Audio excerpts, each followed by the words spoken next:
Walter Martin wrote in The Maze of Mormonism, the following.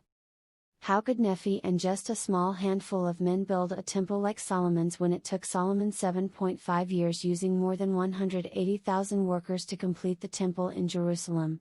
According to Tuni Nephi chapter 5, the Nephites completed their temple in less than 20 years. In addition, were precious ores such as Solomon used available to Nephi or not?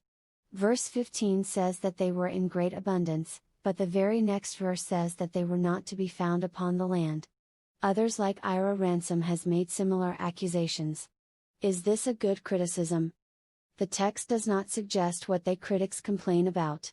Nephi in the Book of Mormon does not suggest the temple they built was an exact replica or copy of the Solomon's temple.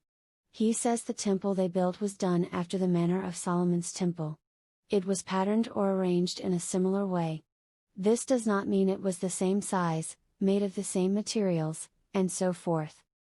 Verse 15 says the people were taught to build buildings, and to work in all manner of wood, and of iron, and of copper, and of brass, and of steel, and of gold, and of silver, and of precious ores, which were in great abundance.